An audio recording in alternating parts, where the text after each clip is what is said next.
Qui non si raccontano le solite storie, qui si dà voce a quelle dimenticate. Ogni notte chiudi gli occhi, spegni la luce, ti infili sotto le coperte e pensi di essere al sicuro, ma il sonno non è solo riposo, è il momento in cui perdi il controllo, il corpo resta lì, il respiro rallenta, la coscienza si spegne e qualcosa dentro di te continua a muoversi, perché mentre tu credi di non fare nulla, il tuo cervello apre porte, riordina ricordi, cancella frammenti, costruisce sogni e a volte ti intrappola.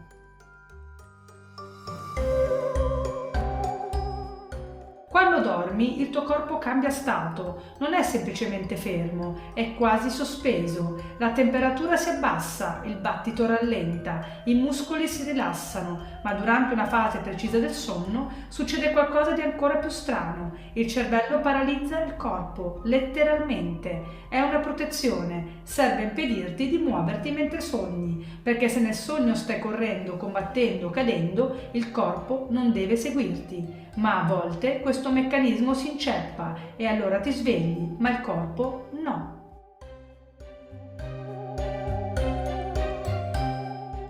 Ti svegli nel buio, senti la stanza, capisci di essere nel tuo letto, ma non puoi muoverti, non riesci a parlare, non riesci a gridare, il petto sembra pesante e poi arriva quella sensazione, come se non fossi solo.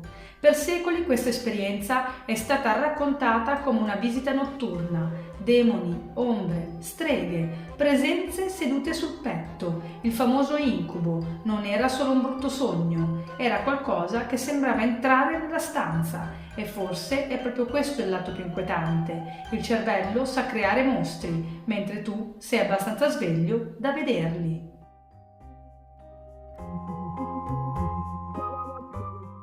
Ogni epoca ha cercato di dare un nome a ciò che attende nel buio. In Giappone parlavano di kanashibari, un'immobilità improvvisa, come se una forza invisibile avesse deciso di posare le mani sul tuo corpo. Nelle antiche terre del nord, invece, la chiamavano Mara, una creatura della notte. Si diceva che scivolasse nelle case mentre tutti dormivano, che si sedesse sul petto dei dormienti, che rubasse il respiro, che lasciasse dietro di sé un terrore così profondo da sembrare più reale della veglia, ed è proprio dal suo nome che nasce la parola inglese nightmare. Non significa soltanto incubo, significa la visita della Mara. Nelle tradizioni islamiche alcuni parlavano dei jinn, esseri invisibili, antichi quanto l'uomo, capaci di muoversi nel confine sottile tra il nostro mondo e ciò che non riusciamo a vedere. In Terranova si temeva la Old Hang, una vecchia strega che arrivava nel cuore della notte, ti immobilizzava, ti schiacciava il petto e ti costringeva a guardarla senza poter fuggire. E il dettaglio più inquietante è che queste storie nascono in luoghi lontanissimi tra loro. Popoli che non parlavano la stessa lingua, che non pregavano gli stessi dei, che non si erano mai incontrati, eppure continuavano a raccontare la stessa identica esperienza. Ti svegli, non riesci a muoverti, senti un peso sul petto, una presenza nella stanza. È una paura così antica da non sembrare nemmeno tua. Forse erano soltanto nomi diversi data la stessa esperienza del sonno. Oppure, forse l'umanità da migliaia di anni continua a incontrare qualcosa nel momento esatto in cui abbassa le difese. E la parte più inquietante è che ancora oggi chi dice di averlo vissuto racconta quasi sempre la stessa storia.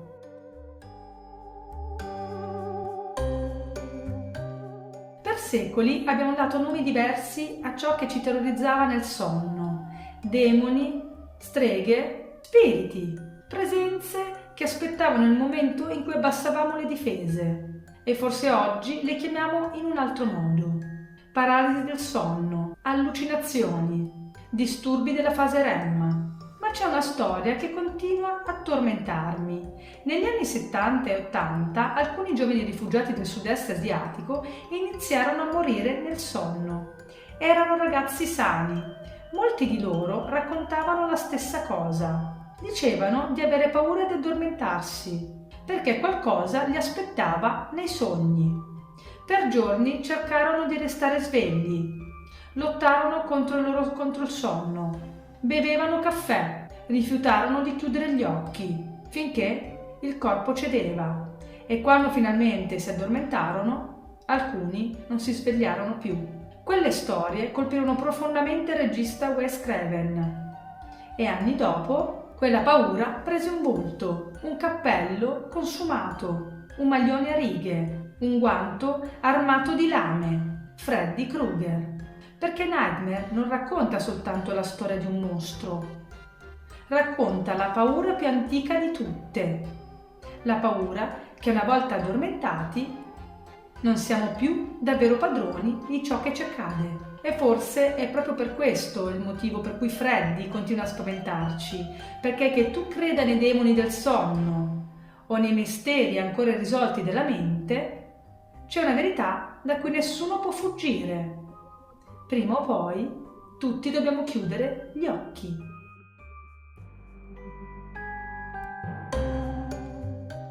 Ci hanno detto che i sogni sono fantasia, immagini confuse, scarti della giornata, ma i sogni possono essere anche archivi, paure non dette, desideri sepolti, volti dimenticati, ricordi che pensavi di aver perso. Nel sogno puoi tornare in una casa che non esiste più, parlare con qualcuno che è morto, sentire una voce che non senti da anni e al risveglio resta quella domanda: era solo un sogno?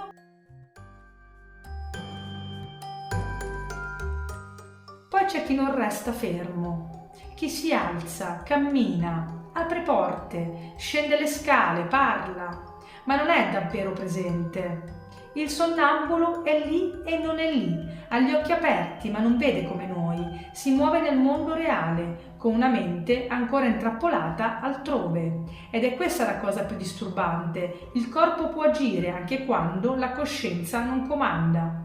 Chi sei allora quando dormi? Se puoi camminare, parlare e persino compiere gesti senza ricordare nulla?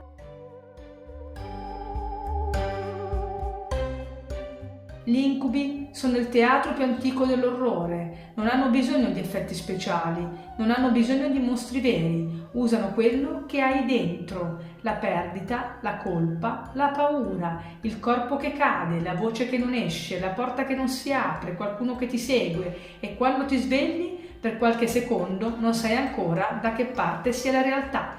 Il sogno resta attaccato alla pelle.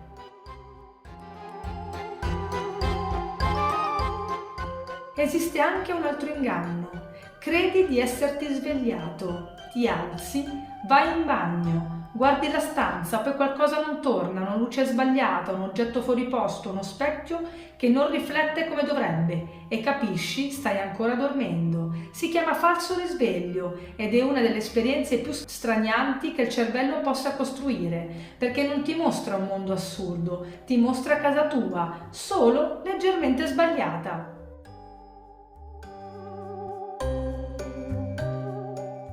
Forse il sonno ci spaventa perché ogni notte ci ricorda una verità semplice. Non siamo sempre padroni di noi stessi. C'è una parte della mente che lavora nel buio, che conserva, che nasconde, che inventa, che protegge e a volte che perseguita. Dormire sembra la cosa più naturale del mondo, ma ogni notte, quando chiudi gli occhi, attraversi una soglia e dall'altra parte non sempre sei tu a decidere cosa incontrare.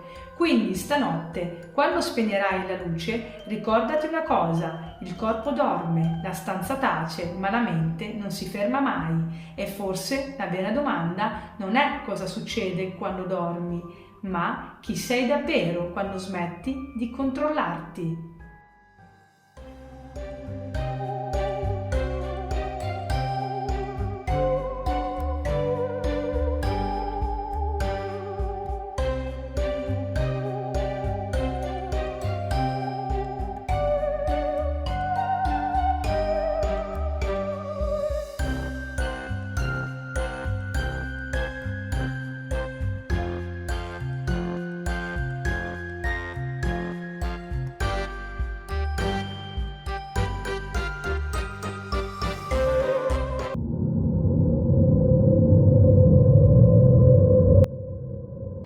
piacciono le storie che non vengono addolcite, iscriviti al canale e lascia un like. Qui si raccontano le storie che non finiscono nei libri per bambini.